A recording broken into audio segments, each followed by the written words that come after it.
to another episode of Cooking with Keurig. I'm Adam. Today we're going to prepare beef stew, a very simple and hearty recipe that you can do in your own kitchen. So this recipe today will feed about 4 people. I'm going to start with a pound of potatoes, maybe 5 carrots, an onion, some beef, which I got from our local butcher, some flour, and just 2 seasonings, the beef and brisket and the naked. That's it, as simple as that. You can add more beef, less carrots, it's all up to you. It's really simple, so don't overthink it. All right, let's begin. Always start with a sharp knife, don't be lazy, sharpen your blades. Now, my only secret is I try and keep my cubing of my vegetable a consistent size so that it cooks equally. And through the magic of film, we're going to fast forward all of this. So again, we have a pound of mini potatoes in season. New potatoes work awesome. Based on their size, I'm just going to cut them in half, and that's it. And lastly, the onion, we're going to cube it. So as opposed to going this way to get our beautiful slices as we are used to, we're going to go against our convention and cut it that way and then that way. And we can keep it rustic. It'll break down when we cook it in the pan, when we sweat it. But we will get to that shortly. And here we have a pound and a half of beef. Beautiful, from your local butcher. We pat it dry before we add flour to it. It's a very important step. The reason why we pat our meat is because we want it as dry as possible so that it sears the outside and doesn't just steam it. So at this stage we haven't used any seasoning yet, and we're just going to start with our naked, which is smoked salt, smoked pepper. If you don't have our product, 1, for shame, but 2, you can just use salt and pepper. Just shake some of that into the bowl.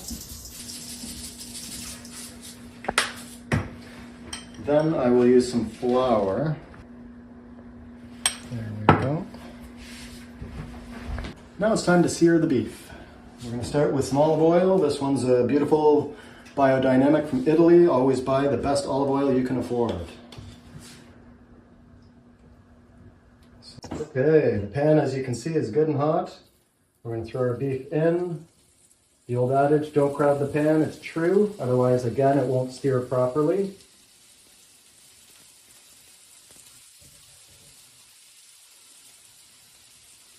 So we've been browning maybe 3 minutes. Usually when the juice starts to come to the surface, that's when we can flip it.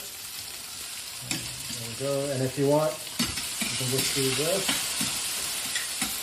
As Marco Pierre White would say, don't move your pan, move the ingredients. So now we've browned all the different sides. Don't overthink it, it's going to be about an hour in this Dutch oven. So I have set the Dutch oven to, on my stove, 2, which is low. That's plenty. So now we just add the beef. We'll put the lid on. If it seems a bit hot, always control your heat. So just turn it down a little bit. And then we always, as I said, don't crowd the pan. So we're going to work in batches. So this is batch number 2. I'll add a little more olive oil. If this pan was smoking and too hot, I would turn down the heat. It appears to be fine. And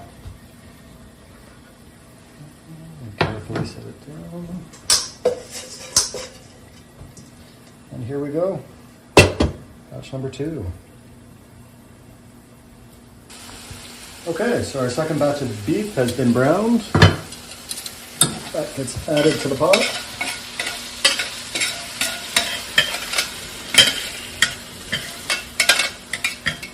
There we go. I return the pan to the heat. And now I will add my onions. And I'll even turn this down to just under a medium.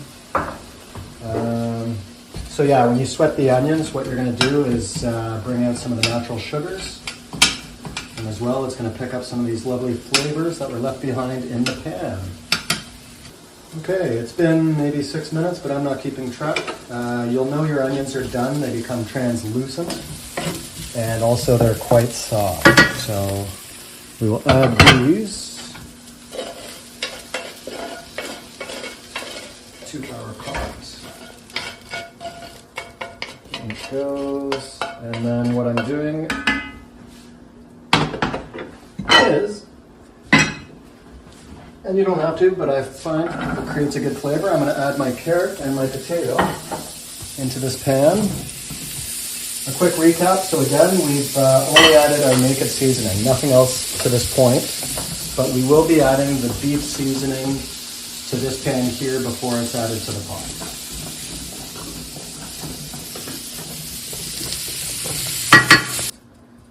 And our last step with the pan will be to add more water to it. And that's where we get the beautiful bits from the bottom. And it should come right off the pan as it is, like that. And then we'll add this to our pot. Put the lid on, and I probably won't touch it for a good 15 minutes. So it's been about 15 minutes. Our veg is on top. So now we're going to give it a good little stir. Incorporating everything. We're not going to add seasoning at this stage, but we will add perhaps in another 15 minutes. Here we are, ready to go. I also checked for seasoning. I thought it was fine. If you'd like, you can add more if you so choose. Of course, the best thing to pair with stew is fresh bread.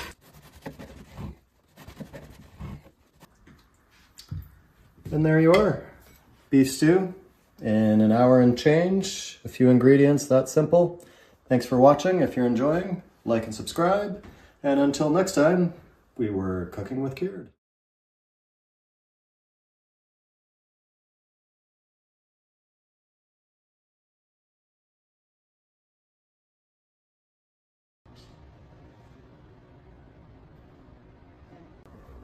Hi.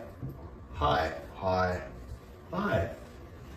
Hi. Well, just act normal, right? Yeah. It's good outtakes. Welcome to Cooking with Cured. Yeah. Welcome to Cooking with Cured. I'm Adam, and that's my name. Yeah, I might do that.